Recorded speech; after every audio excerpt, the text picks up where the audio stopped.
good morning. Welcome to Unacademy UGC Net. A very good morning to all of you. आप सभी लोगों के लिए आईसीटी ब्रह्मास्त्र series लेके आती हूँ 100+ एमसीक्यूज, जिसमें आप लोगों से डिस्कस कर रही हूँ मे एग्जाम के पॉइंट ऑफ व्यू से। आज के क्वेश्चंस बहुत इंपॉर्टेंट है गाइस, क्योंकि आज मैं आप लोगों से डिस्कस करने वाली हूँ 2020 के एग्जाम में आए कुछ इंपॉर्टेंट कॉन्सेप्ट से क्वेश्चंस। तो एक बार वीडियो को सभी लोग शेयर कर दें और मुझे अपना एवी चेक करा दें, so that we can start our class.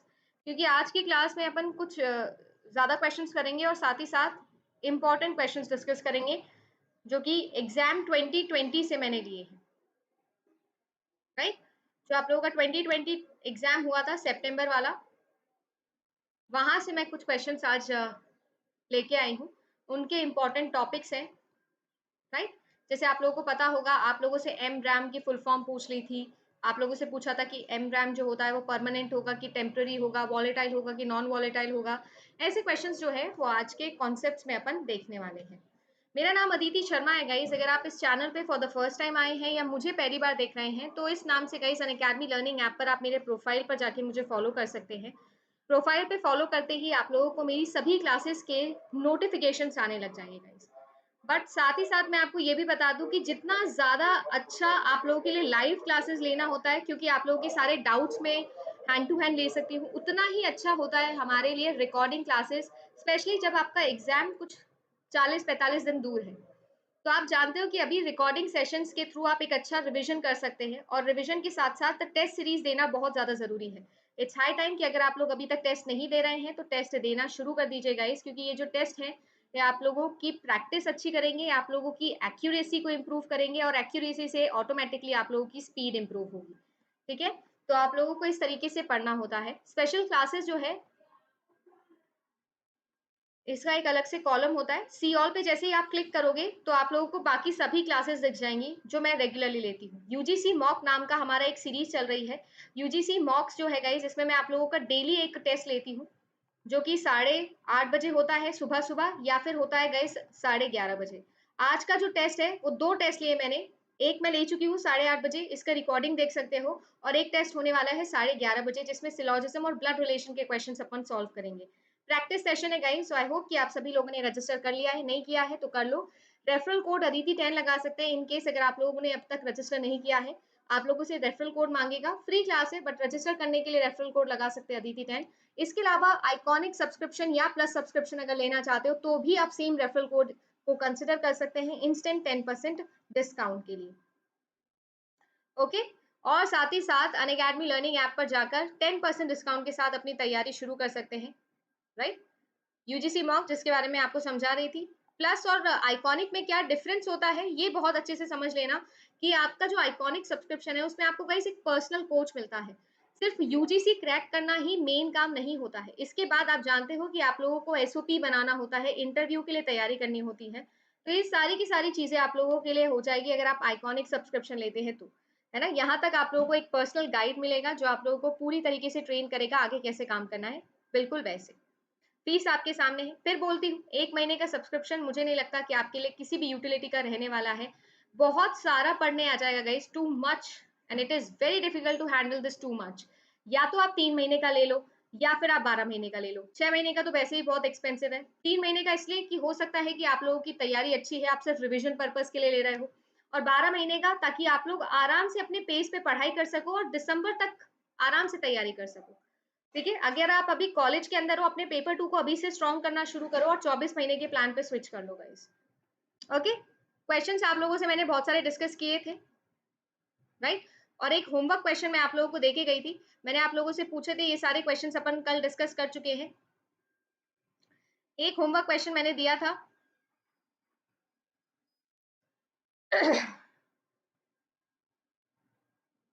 ठीक है, मैंने आप लोगों से पूछा था कि which one of the following is known as a semiconductor memory.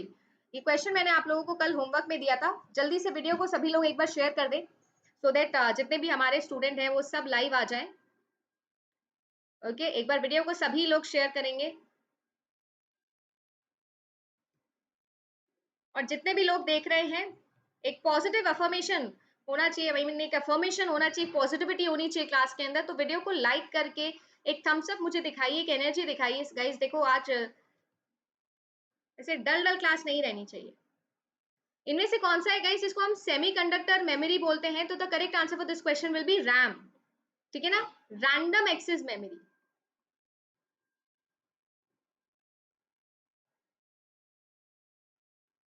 Random access memory है जिसको हम क्या बोलते हैं गाइस, जिसको हम लोग बोलते हैं सेमीकंडक्टर मेमोरी।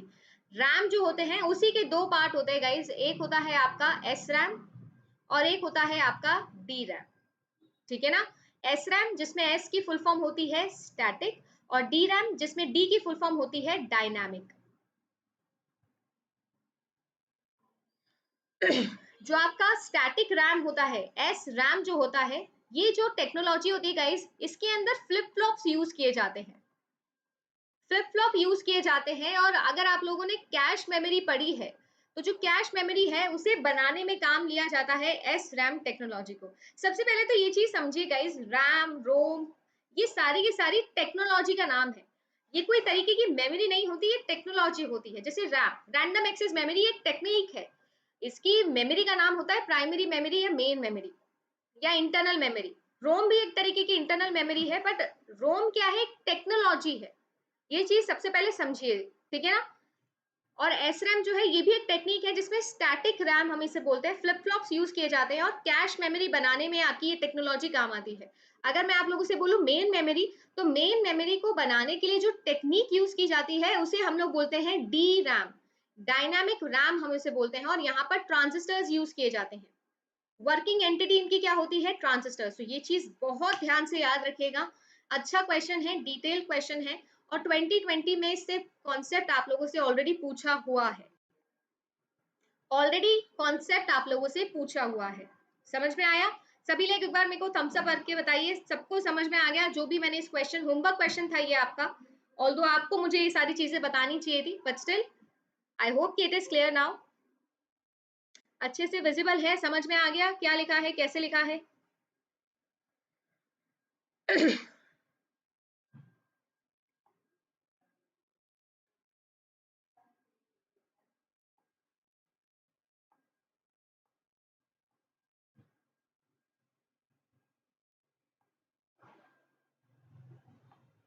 सही है सभी लोग?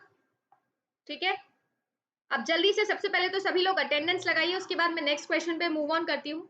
आई कैन सी 86 और 53 लाइक्स, तो एक बार जल्दी से सभी लोग अटेंडेंस लगाइए, अपना वीडियो को लाइक करिए। देखिए गाइस, अगर अच्छा रिसोर्स आपको मिल रहा है, अगर मैं मेहनत कर रही हूँ, तो इस रिसोर्स को स्टूडेंट्स तक पहुंचाना आपकी रिस्पॉन्सिबिलिटी है। तो वीडियो को सभी लोग शेयर करिए और सबको एनकरेज करिए, क्योंकि बाकी सबके पार्टिसिपेशन से आपको भी बहुत फायदा मिलने वाला है। सबके डाउट्स आएंगे, तो हो सकता है कि कुछ ऐसी चीज जो मैं खुद से नहीं बता रही हूँ, किसी की डाउट सॉल्विंग में बता रही हूँ, तो भी आपका बेनिफिट होगा। साथ ही साथ कंपटीशन का एक भावना आप में आएगी, और ये बहुत इंपॉर्टेंट चीजें होती है। तो सिर्फ शेयर करना नहीं, सबको बताना कि देखो क्लास में हम अच्छा पढ़ रहे हैं कुछ, तो उसे आइए क्लास में अटेंड करिए। सभी लोग लाइक करके मुझे बताया करो कि हाँ मैम मोटिवेटेड है। कभी कभी तो ऐसा लगता है मैं अकेले ही तैयारी कर रही हूँ। चलो नेक्स्ट क्वेश्चन देखते हैं। The step by step procedure for executing the task is known as what? It is a very important question, और सिर्फ 2020 ही नहीं, सब एग्जाम्स में आप लोगों का पूछा हुआ क्वेश्चन है ये।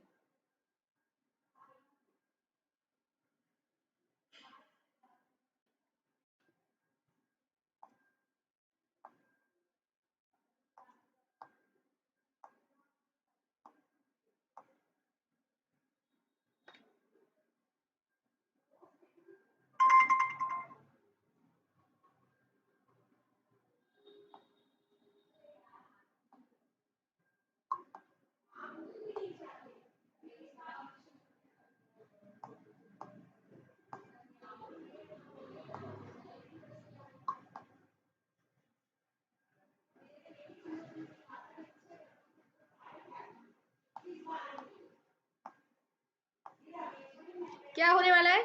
देखो बहुत ही इजी सा क्वेश्चन है, but still I can see a lot of people जो यहाँ पर भी गलत आंसर दे रहे हैं, मुझे फ्लो चार्ट आंसर दे रहे हैं।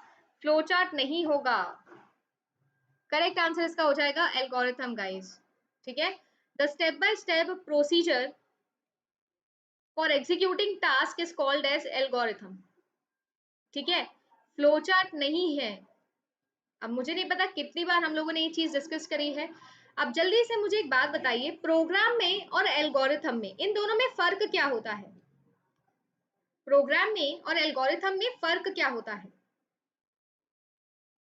क्या फर्क होता है? ये मैंने आप लोगों को बहुत डिटेल में समझाया था, विद एग्जांपल समझाया था। अगर आप लोगों को याद हो, चाय बनाने वाला procedure, I still remember, board पे पढ़ाया था। देखो गाइस, सर्टेनिटी का जो है वो डिफरेंस होता है इन दोनों के अंदर।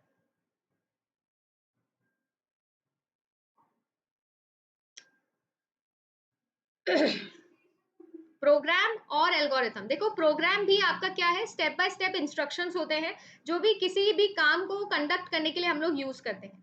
सेट ऑफ इंस्ट्रक्शंस को हम लोग प्रोग्राम बोलते हैं। यहाँ पर भी स्टेप बाय स्टेप प्रोसीजर है, बट दोनों में फर्क क्या है? दोनों में फर्क होता है टाइम। एल्गोरिथम में हम टाइम बता सकते हैं, सर्टेनिटी बता सकते हैं कि ये ऐसे एग्जीक्यूट होगा। वेयर इज प्रोग्राम जो है वो क्या कर सकता है, वो इनफाइनाइट टाइम में जा सकता है, इनफाइनाइट टाइम में जा सकता है।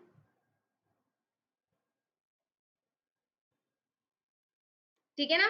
क्योंकि इनफाइनाइट टाइम, जैसे फॉर एग्जांपल आप अच्छे से जानते हैं कि इनफाइनाइट टाइम मतलब अगर मान लो मैंने कोई लूप लगा दी, तो वो लूप जो है वो फॉर एवर चल सकती है, इनफाइनाइट टाइम तक चल सकती है। वेयर इज एल्गोरिथम जो होता है उसका टाइम फिक्स होता है, फिक्स टाइम में वो एग्जीक्यूट होती है। दूसरा डिफरेंस क्या था? दूसरा डिफरेंस होता है लैंग्वेज डिपेंडेंसी का। एल्गोरिथम जो होती है गाइस, वो ऐसा स्टेप बाय स्टेप प्रोसीजर है जो नॉर्मल लैंग्वेज में भी लिखा जा सकता है, इंग्लिश लैंग्वेज में भी लिखा जा सकता है। उसके लिए आपको कोई सिंटेक्स यूज करने की जरूरत नहीं होती है। वेयर एज प्रोग्राम क्या होता है? प्रोग्राम मशीन डिपेंडेंट होता है, आपको कंपाइलर डिपेंडेंट चीजें लिखनी होती है, सिंटेक्स आपको पता होना चाहिए, तभी आप एक प्रोग्राम लिख सकते हो, जबकि एल्गोरिथम में ऐसा कुछ भी नहीं होता है। ठीक है ना? तो फाइनाइटनेस एक प्रॉब्लम है, ठीक है, दोनों में डिफरेंस है। हाँ बिल्कुल। और एक आपका लैंग्वेज डिपेंडेंसी, ठीक है ना? आपका जो प्रोग्राम होता है मेजरली कैसा होता है, हार्डवेयर डिपेंडेंट होता है, वेयर एल्गोरिथम आपकी हार्डवेयर डिपेंडेंट नहीं होती है। ये कुछ डिफरेंसेस होते हैं एल्गोरिथम और प्रोग्राम में। नेक्स्ट क्वेश्चन देखें।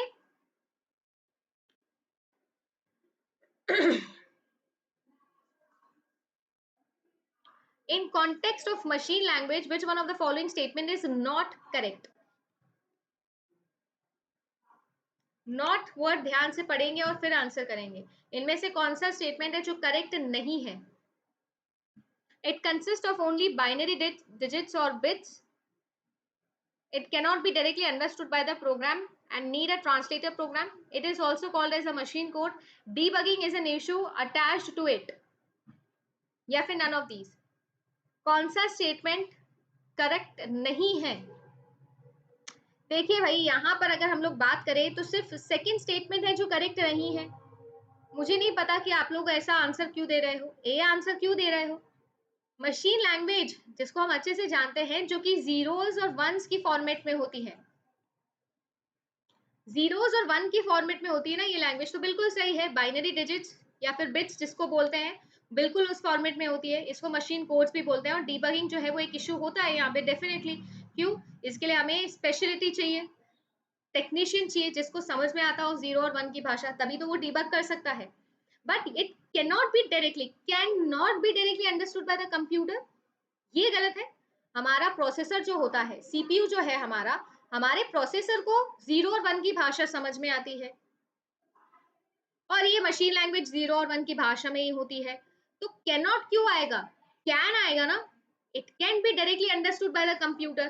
सो देयरफॉर आपका सेकंड स्टेटमेंट यहाँ पर नॉट करेक्ट हो जाता है। This is a very important previous year question guys, और ये सिर्फ नेट में ही नहीं, आपके बाकी सभी कॉम्पिटिटिव एग्जाम्स में भी मशीन लैंग्वेज एक पॉपुलर क्वेश्चन है गाइस।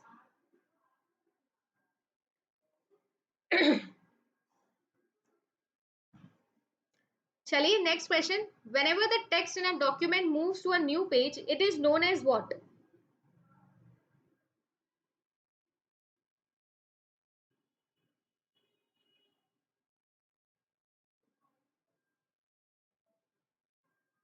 ये क्वेश्चन हम लोग कर चुके हैं ऑलरेडी, और इसका करेक्ट आंसर मैंने आपको बता रखा है, पेज ब्रेक हम इसको बोलते हैं।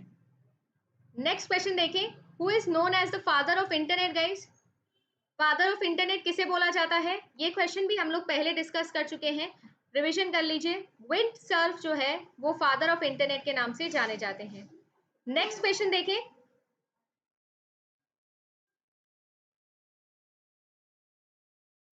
एक dedicated point two point link के साथ में कौन सी आप लोगों की टोपोलॉजी है जो कनेक्शन देती है हमें?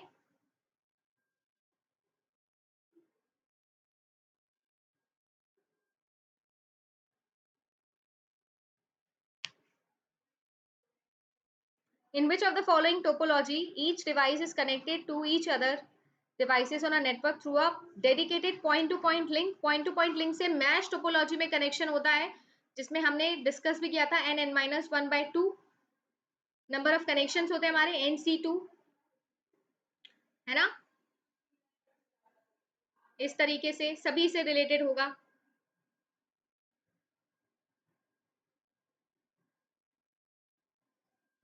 चलिए नेक्स्ट क्वेश्चन देखें।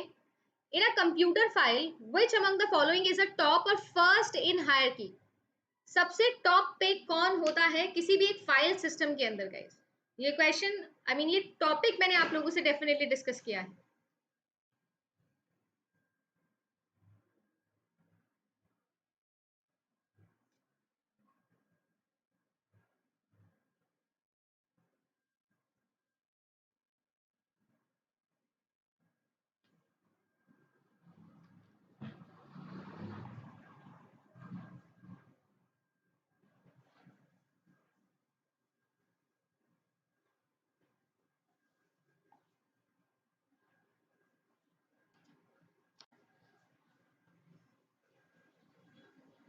In a computer file, which among the following is the top or the first in hierarchy? Hierarchy के अंदर टॉप पे होती है गाइस रूट डायरेक्टरी। सबसे टॉप पे कौन होती है? रूट डायरेक्टरी होती है। और हम इसे इस तरीके से स्लैश जो होता है ना, फॉरवर्ड स्लैश, इससे शो करते हैं। इसे हम लोग बोलते हैं रूट डायरेक्टरी। ये क्या होती है? ये पेरेंट होती है। जहां पर भी हायरार्की आ जाए वहां पर मतलब ही होता है पेरेंट चाइल्ड रिलेशनशिप। ये हायरार्की होती है। इस हायरार्की के अंदर सिर्फ पेरेंट है। देखो यहाँ पर दिख सकता है, ये फॉरवर्ड स्लैश से हम लोग इसे शो करते हैं। ये सबसे ऊपर होता है। रूट डायरेक्टरी के बाद में हमारे पास में यहाँ पर होती है कौन सी? फोल्डर्स होते हैं, या फिर आप इसे बोल सकते हो सब डायरेक्टरी होता है। कोई फोल्डर हो सकता है या कोई सब डायरेक्टरी हो सकती है, ठीक है ना? सब डायरेक्टरी के अंदर होता है आप लोगों का फोल्डर, ये भी हो सकता है। और फोल्डर के अंदर होती है आप लोगों की फाइल, और फाइल के अंदर होता है आप लोगों का कोई भी प्रोग्राम, और प्रोग्राम के अंदर होता है कोई भी इंस्ट्रक्शन। तो इस तरीके से आप लोगों की सीक्वेंसिंग रहती है। नेक्स्ट क्वेश्चन देखते हैं। क्वेश्चन बहुत बढ़िया है और बहुत अच्छा है, बताइए क्या होगा इसका करेक्ट आंसर?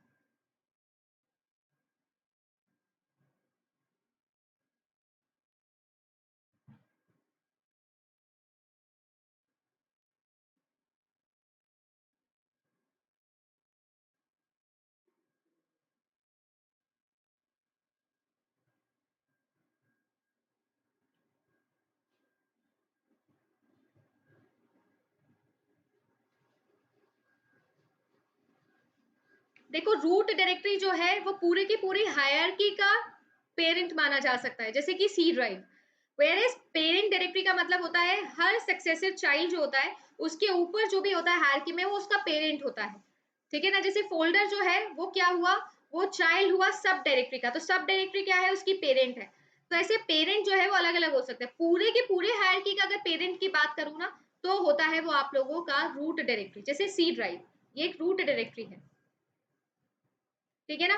चलिए देखो क्वेश्चन बहुत अच्छा है। When some unidentified or unknown person firms or person or a firm sends you a mail in trustworthy and lucrative way asking for sensitive banks and online payment information, this is a case of what? Spam, hacking, phishing, threat या फिर cyber crime?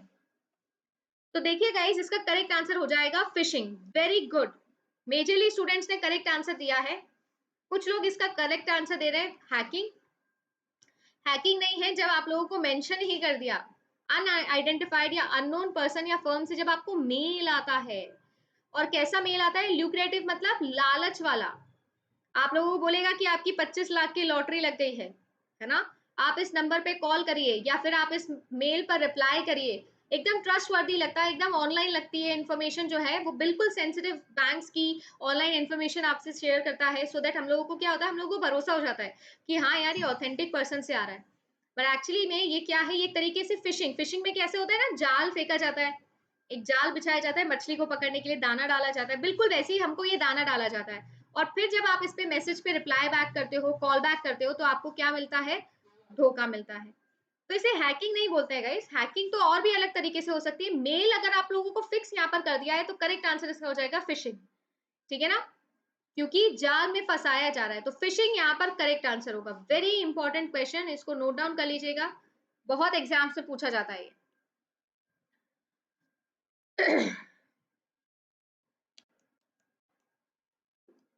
अगर कोई मेरे साथ regularly जुड़ा हुआ है first day से, तो उसको पता होगा ये सारे टर्म्स, उसको ऐसे लग रहे होंगे बहुत फेमिलियर है, हम लोग पढ़े हुए हैं, क्योंकि मैंने आपको ये सारी चीजें पहले ही पढ़ाई है।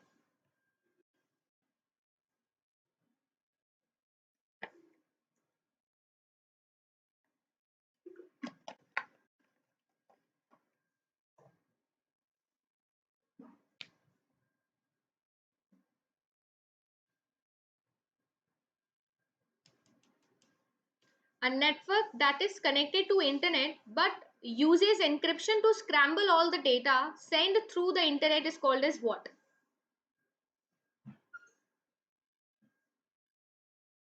बहुत ही अच्छा क्वेश्चन है ये, और ये आपके 2020 एग्जाम में सेम कॉन्सेप्ट पे क्वेश्चन आया था। देखो क्वेश्चन तो एज इट इज नहीं है, बट कॉन्सेप्ट सेम है, और हम सब इसे फेस करते हैं। एक ऐसा नेटवर्क है जो हमेशा इंटरनेट से कनेक्टेड रहता है, बट एनक्रिप्शन का यूज करता है। एक तो सबसे पहले मुझे बताइए एनक्रिप्शन क्या होता है। एनक्रिप्शन क्या है इसमें, देखो एनक्रिप्शन का मतलब होता है कि जो आपका प्लेन टेक्स्ट होता है ना, जो आपका सिंपल मैसेज होता है, जो आपका प्लेन टेक्स्ट है, इस प्लेन टेक्स्ट को साइफर में कन्वर्ट करता है, साइफर टेक्स्ट में, यानी scrambling of the data, cipher convert की जाती है, आपके डेटा को क्या कर दिया जाता है, एक तरीके से एनकोड कर दिया जाता है, सो दैट कोई भी एडवर्सरीज या कोई भी थर्ड पार्टी जो कि ऑथेंटिक नहीं है कम्युनिकेशन के लिए, जो भी आपका ऑथेंटिक रेसिपिएंट है, उसके अलावा जितने भी लोग हैं, वो उस मैसेज को अगर पढ़ भी ले तो समझ ना पाए, अगर उसको डिसाइफर वो नहीं कर पा रहे हैं तो वो उसे नहीं समझ पाएंगे। तो ये सब क्यों करा जाता है, ये कौन से नेटवर्क में किया जाता है, तो गाइस करेक्ट आंसर इसका हो जाएगा वर्चुअल प्राइवेट नेटवर्क। ये एक हमारे देश के अंदर इनलीगल भी था, ये इनलीगल है, ये मैं आपको बता चुकी हूँ, ठीक है। जैसे बहुत सारी वेबसाइट्स है जो क्या करती है, एक तरीके से टनलिंग कर लेती है, एक तरीके से टनल क्रिएट कर लेती है। टनल का क्या मतलब है, टनल का मतलब ये होता है कि ये मान लो कोई ऑर्गेनाइजेशन है यूएसए के अंदर, और ये है हम इंडिया में, ठीक है। अब कुछ ऐसी वेबसाइट्स होती है, जैसे आप लोग इंटरनेट पे जाते हो, इंटरनेट के थ्रू जब भी आप उस वेबसाइट को सर्व करोगे, तो उस वेबसाइट पे आपने देखा होगा कि आप लोगों के पास में एक पॉपअप मेन्यू आता है और बोलता है कि अगर इस वेबसाइट पे आप कंटिन्यू करना चाहते हो तो ये वर्चुअल प्राइवेट नेटवर्क जो है वो उसे क्लिक करेगा, वर्चुअल प्राइवेट नेटवर्क के थ्रू जो है वो लिंक करेगा। तो आपकी जितनी भी बातचीत यहाँ पर होती है, जो भी रिसोर्सेज आप लोग यहाँ पर अचीव करते हैं इस ऑर्गेनाइजेशन की जो यूएसए में है, इनसे आप जो भी बातें करते हो ना, वो एक टनल के अंदर होती है। टनल मतलब जितने भी बाहर के लोग हैं, जितने भी आपके इस नेटवर्क में या इंटरनेट के किसी भी नेटवर्क में लोग हैं, उनको नहीं पता है कि आप उससे बात कर रहे हो, तो एक तरीके से छुप के आप लोग कनेक्शन कर सकते हो। ये अच्छी बात भी होती है, बट हमारे देश में इनलीगल है, क्योंकि आप, हमको बोला जाता है कि भाई सब कुछ पता होना चाहिए कि आप कौन सी वेबसाइट सर्व कर रहे हो, कैसे कर रहे हो, है ना। और अगर आप लोगों को पता हो तो राइट टू लाइफ के अंदर ये भी आता है, जैसे आधार आइडेंटिटी मांगता था बैंक, बट किसी ने उस पर भी कंप्लेन करी थी कि मैं अपना पर्सनल डेटा क्यों शेयर करूं, राइट टू लाइफ आर्टिकल 21। पर वर्चुअल प्राइवेट नेटवर्क्स क्रिएट करना जो है वो हमारे देश में इनलीगल है। क्यों है इनलीगल, क्योंकि आप भी जानते हो कि इसकी वजह से हैकिंग बढ़ सकती है, इसकी वजह से मैलिशियस कंटेंट भी बढ़ सकता है। अब जरूरी तो नहीं है ना कि इंडिया में ये बैठा हुआ बंदा अच्छा ही है, बुरा भी तो हो सकता है, हैकर भी तो हो सकता है। मान लो बाहर की जो हमारे देश की सेंसिटिव इन्फॉर्मेशन है वो इस टनल के थ्रू यूएसए को या फिर बाहर की किसी कंट्री को गलत वे में पहुंचा रहा है, हमारे सेंसिटिव डेटा को लीक कर रहा है इस वर्चुअल टनल से। सो इस तरीके से हमारे देश में से लीगल माना जाता है ना। वैसे अगर आप लोगों ने देखा हो कश्मीर जो है, अब तो नहीं पता, बट पहले कुछ टाइम से यहाँ पर वर्चुअल प्राइवेट नेटवर्क्स पे ही कनेक्शंस होते थे। चलिए नेक्स्ट क्वेश्चन देखें।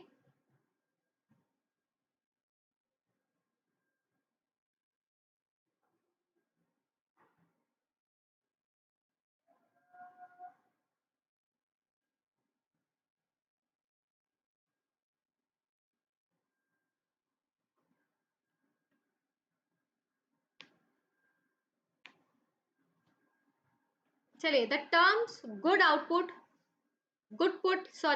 थ्रूपुट और maximum throughput are most closely associated with which among the following in computers? Bit rate, response time, command line interface, random memory या फिर रियल टाइम?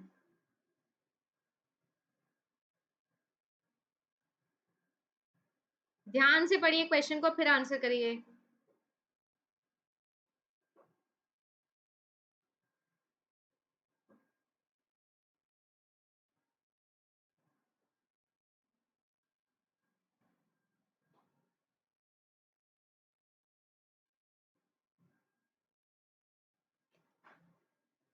देखिए guys, मैंने फिर बोला आपको, ध्यान से देखिए क्वेश्चन को, और आई एम एक्चुअली शॉक्ड कि बहुत सारे कंप्यूटर साइंस स्टूडेंट भी गलत कर रहे हैं।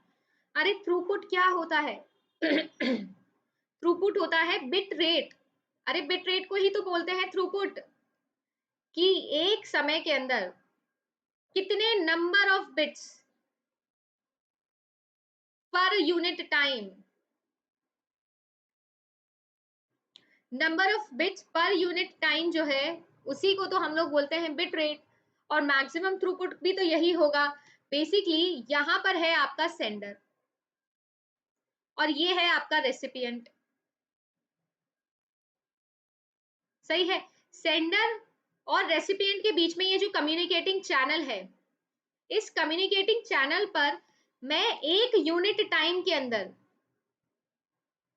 कितना डेटा भेज सकती हूँ। और डेटा जाता कैसे है? डेटा जाता है बिट्स की फॉर्मेट के अंदर, सिग्नल्स की फॉर्मेट के अंदर।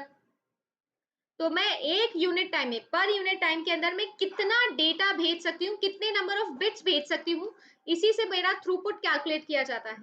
या फिर एक और फॉर्मूला होता है थ्रूपुट का, और बहुत ही शर्मनाक चीज है ये, जितने भी सीएस स्टूडेंट ने इसे गलत किया है। थ्रूपुट क्या होती है? Highest frequency minus lowest frequency. आ रही है शर्म? Highest frequency minus lowest frequency को बोलते हैं थ्रूपुट। इसके अलावा भी bandwidth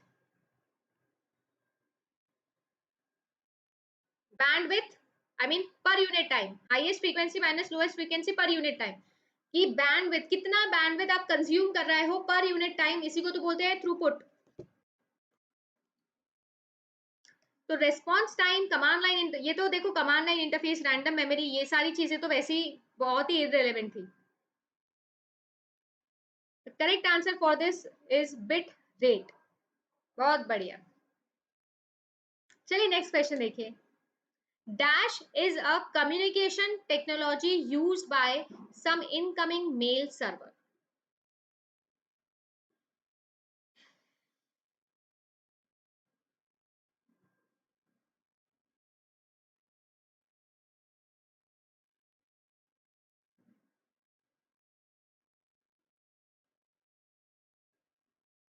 Dash is a communication technology used by some incoming mail server.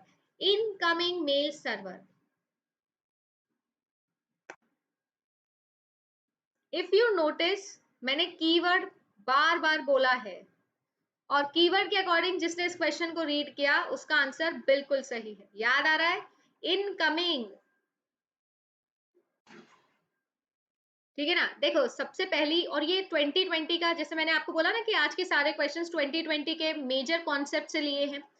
ध्यान से सुनिएगा एक चीज, 2020 हो या कोई सा भी एग्जाम हो, मेल से रिलेटेड, ईमेलिंग से रिलेटेड आप लोगों के क्वेश्चन इतने पॉपुलर है गाइस, बहुत पॉपुलर है। मेल सर्वर्स की अगर मैं बात करूं या मेलिंग की मैं बात करूं, तो देखो मेलिंग से रिलेटेड आपके दो इंपॉर्टेंट प्रोटोकॉल है जो हमें याद रखने होते हैं। एक तो होता है SMTP, that is simple mail transfer protocol. मैं फुल फॉर्म लिख देती हूँ, सिंपल मेल ट्रांसफर प्रोटोकॉल। ठीक है, सिंपल मेल ट्रांसफर प्रोटोकॉल। और एक प्रोटोकॉल होता है आपका POP, जिसको हम लोग बोलते हैं पोस्ट ऑफिस प्रोटोकॉल। ठीक है, दो तरीके की क्या होती है आप लोगों की, दो तरीके के आपके प्रोटोकॉल्स हैं जो मेजरली यूज किए जाते हैं। अब SMTP जो प्रोटोकॉल होता है, इसको हम लोग पुश प्रोटोकॉल भी कहते हैं। याद रखेंगे, सब टर्म्स इंपॉर्टेंट है। पुश प्रोटोकॉल या फिर आउट गोइंग के लिए जो यूज किया जाता है, यानी कि आपके क्लाइंट से मेल सर्वर तक इंफॉर्मेशन पहुंचाने का काम जिस प्रोटोकॉल के बिहाफ पे होता है वो होता है एसएमटीपी। कौन सा प्रोटोकॉल होता है? एसएमटीपी। और आपका पॉप प्रोटोकॉल जो होता है, इसको हम बोलते ही पॉप है, क्योंकि अगर आप लोगों को याद हो तो पुश और पॉप ये दोनों स्टैक जो एक डेटा स्ट्रक्चर है उसके फंक्शंस होते हैं। पुश मतलब किसी डेटा आइटम्स को स्टैक के अंदर डालना, और पॉप मतलब किसी आइटम को निकालना। यानी अगर मेल सर्वर से मैं किसी भी क्लाइंट मशीन पर, ये क्या है, ये मेरा क्लाइंट है, मैं किसी भी मैसेज को क्या कर रही हूँ, रिसीव कर रही हूँ, इनकमिंग हो रही है मेरे कंप्यूटर पे, तो वो होती है आपके पॉप प्रोटोकॉल से। Very important terms. कल एक काम करते हैं, कितने लोग इन हैं मुझे एक बात बताइएगा, कितने लोग इंटरेस्टेड हैं? कल मैं ईमेलिंग से रिलेटेड जितने भी इंपॉर्टेंट क्वेश्चंस हैं वो आप लोगों के लिए लेके आऊंगी, जो आपके पिछले 2019 और 2020 के पेपर्स में से बने हैं। ईमेलिंग से रिलेटेड बीसीसी, सीसी, ये सब पढ़ेंगे, ठीक है ना? सारे के सारे क्वेश्चंस कल कर लेते हैं। एक काम करते हैं, कल का टॉपिक ही डेडिकेट कर देते हैं ईमेलिंग। ईमेलिंग से रिलेटेड जितने इंपॉर्टेंट क्वेश्चंस बनते हैं कल हम लोग उसे डिस्कस करेंगे। ओके, कल सेम टाइम पे 10 बजे पे। अब दूसरी इंपॉर्टेंट बात, बहुत सारे स्टूडेंट्स हैं जिन्होंने अलग अलग प्रोटोकॉल्स पढ़े होंगे। अगर कोई सीएस स्टूडेंट है तो वो जानता होगा कि आई मैप होता है, आईएमसीपी होता है, एसएनटीपी होता है, ऐसे बहुत सारे प्रोटोकॉल्स होते हैं। बट वो सभी प्रोटोकॉल्स जो है आप लोगों के, उनसे ज्यादा इंपॉर्टेंट है पीओपी प्रोटोकॉल और एसएमटीपी। हम आईसीटी पढ़ रहे हैं, कंप्यूटर साइंस नहीं पढ़ रहे हैं, ठीक है? तो ये चीज याद रखना। आउटगोइंग के लिए कीवर्ड होता है एसएमटीपी, मतलब आउटगोइंग अगर लिखा है तो एसएमटीपी हो जाएगा ना। अगर आपके सिस्टम पे मैसेज आ रहा है तो पॉप, अगर आपके सिस्टम से मैसेज जा रहा है तो पुश, यानी एसएमटीपी, ठीक है? टीसीपी प्रोटोकॉल की फुल फॉर्म जल्दी से बता दो। Transmission control protocol. पीओपी की पोस्ट ऑफिस प्रोटोकॉल। एफटीपी की फाइल ट्रांसफर प्रोटोकॉल। टेलनेट की कोई फुल फॉर्म नहीं होती है, टेलीकम्युनिकेशन नेटवर्क बोल सकते हो। और आईपी इंटरनेट प्रोटोकॉल, ठीक है? ये आपके सारे फुल फॉर्म्स होते हैं। पर कल टेंशन नहीं लेनी है, कल मैं सारे ईमेलिंग के क्वेश्चंस आप लोगों के लिए लेके आऊंगी। So the topic of the day for tomorrow will be emailing. अभी के लिए यहीं तक रखते हैं वीडियो गाइज। आप लोगों से मिलूंगी मैं कल की क्लास के अंदर, जहां पर आप लोगों से ये सारी चीजें तो डिस्कस करेंगे ही, साथ ही साथ एक और इन्फॉर्मेशन जो आप लोगों को मुझे देनी है वो ये है कि मैंने आज आप लोगों के लिए 11:30 बजे एक इंपॉर्टेंट रीजनिंग की क्लास लगाई है। 11:30 बजे स्पेशल क्लास है आप लोगों की, जिसमें मैं आप लोगों से सिलॉजिज्म, ठीक है, और ब्लड रिलेशन, ये दोनों क्वेश्चंस डिस्कस करने वाली हूँ अभी 11:30 बजे। क्लास में रजिस्टर कर लेना। ओके, कल मिलेंगे आप लोगों से फिर सेम टाइम पे आईसीटी के लिए। तो अभी सिलॉजिज्म पढ़ेंगे और रात को 8 बजे याद रखें यूट्यूब पे कंप्यूटर साइंस का ईआर डायग्राम्स या ईआर मॉडल जो है उस पर डिस्कशन करेंगे। ट्रांसमिशन कंट्रोल प्रोटोकॉल होता है टीसीपी का फुल फॉर्म। ओके, ठीक है guys, thank you so much. मिलते हैं अब आप लोगों से नेक्स्ट क्लास के अंदर। Bye bye.